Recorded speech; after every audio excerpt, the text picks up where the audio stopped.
Being one of the very few Asian females in the Army wasn't quite the experience I was prepared for. I didn't expect to be singled out for the way I looked, especially in basic training. My 3 white male drill sergeants can't understand why my thick layered Asian hair won't stay secure in a neat little bunner braid like the others. So, they blame and shame me, rolling around in the gritty mud, under mock warfare, my elbows sanded down, my flesh raw and bare. I could care less about the status of my hair. My parents came to Cali from China. I grew up feeling good in my skin. But training here in South Carolina, at once I'm aware that I don't fit in. My stick straight hair just sticks me in trouble. I try to tie it tightly in place.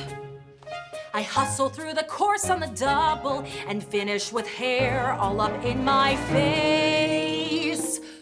You look like a dirtbag private, give me 20. What the hell? But it's all part of basic training.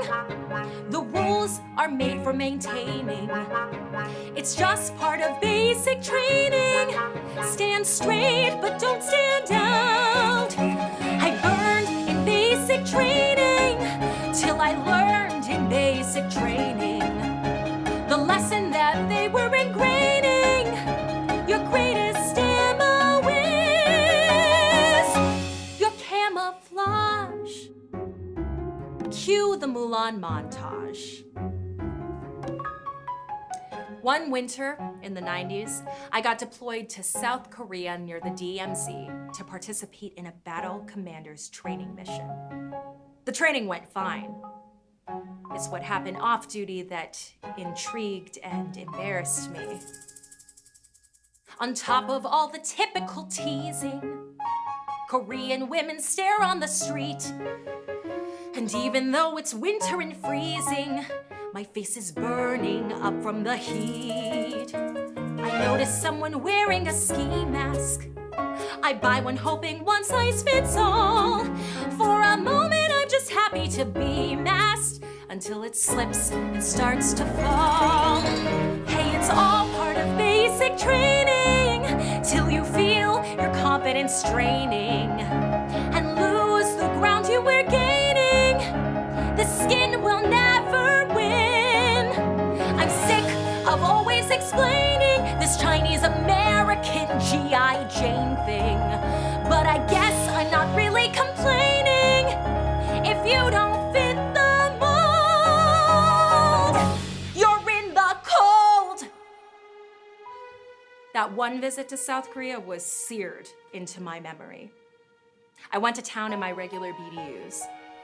It was freezing, but I felt the heat of native eyes looking me up and down, studying me like I was under a microscope. Back home in California, no one cared about my race. Back home in California, no one stared at my face.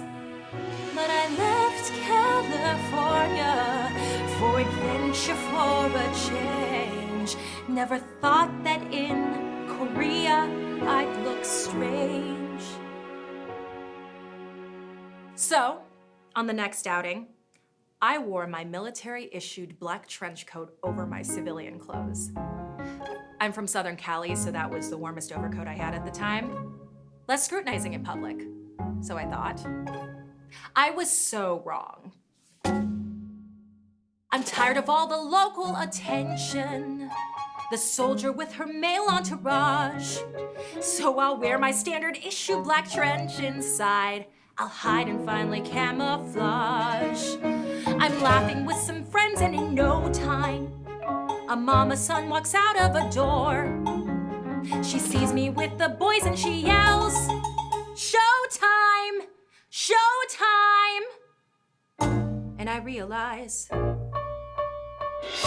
she thinks I'm a whore. Uh-oh. Turns out, We were across the street from the red light district. And since I was surrounded by a group of male soldiers, Mama-san had mistaken me for a Korean sex worker. She sees my Asian face and my fucking black trench coat, talking and laughing with the male American soldiers right next to her establishment. What was she supposed to think? My male friends laughed, degrading, demeaning, obnoxious boys. They took it lightly. Yeah, it was funny and embarrassing and uncomfortable. Remember your basic training. Collect the pride that's remaining. At least I'm well entertaining. Your greatest ammo is your camouflage. My very hair and face and body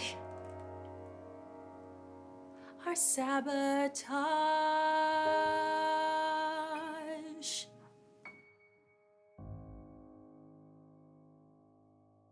I wasn't surprised that the Korean people couldn't see me as an American soldier. I don't blame them. I wasn't mad. Back then, they only knew what they were exposed to at the time, and it sure wasn't the likes of me. Don't get me wrong, I was proud to be a US soldier representing her country, excited to serve and explore foreign territory. But why was there no warning? No advice beforehand? Although really, how could the higher-ups, the boys, even know how to advise me? Hey, all you military men, if you knew how this affected me, what would you do differently? Would you do anything differently, or would you just say, suck it up and move on like you always have? If I could give my past self some advice, I would say, chop off all your hair before basic training. It'll grow back. People who don't look like you won't understand why your thick, slippery strands of layered hair can't hold a bend. You'll save yourself from the ridiculous stress. Learn basic conversational Korean phrases beforehand and bring your own ski mask. When it comes to your Asian face, the military men in charge won't have much inkling or sensitivity to the possible dilemmas you might be faced with about fitting in or sticking out overseas. No one to confide in, they wouldn't understand. No one here to guide, instead, they simply command. Been trying, complying, and dying to hide myself. Been crying, denying, and lying inside myself, but how can I continue concealing who I am? People always tell you, be true to who you are. Perhaps it's just as well you stick out like a star.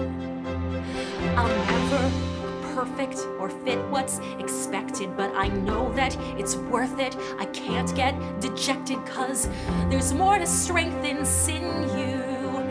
I'm revealing who I am. I start a new life, a free and true life. Won't just get through life, that's why I joined the army. So let them degrade me, upgrade me, and stare. I'm proud of my heritage, proud of my hair. So let them come at me, at least let them try. They can't break my spirit as long as I am free. Isn't that the reason?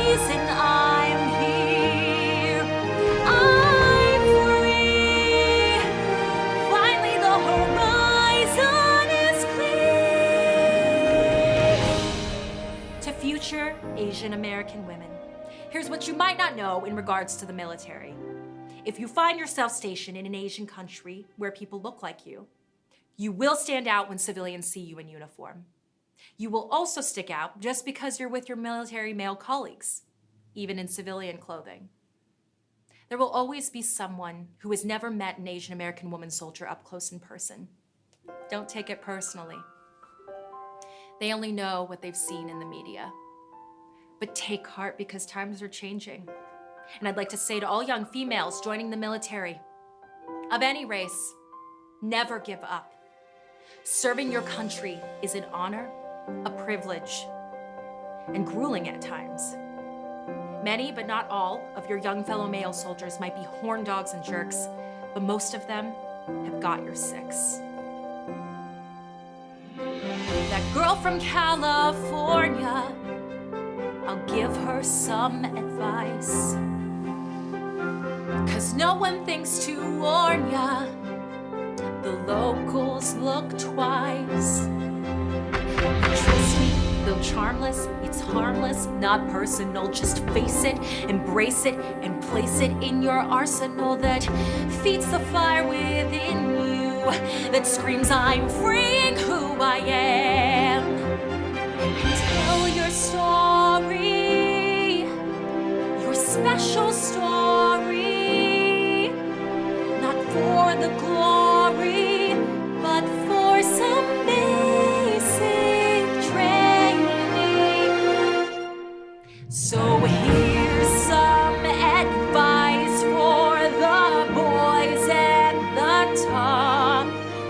A little compassion won't make your heart stop. And as for my sisters who choose to enlist, you'll need some resistance, but you must persist. You're free, and nobody can steal that away. Oh, you're free. You're free to be you every day.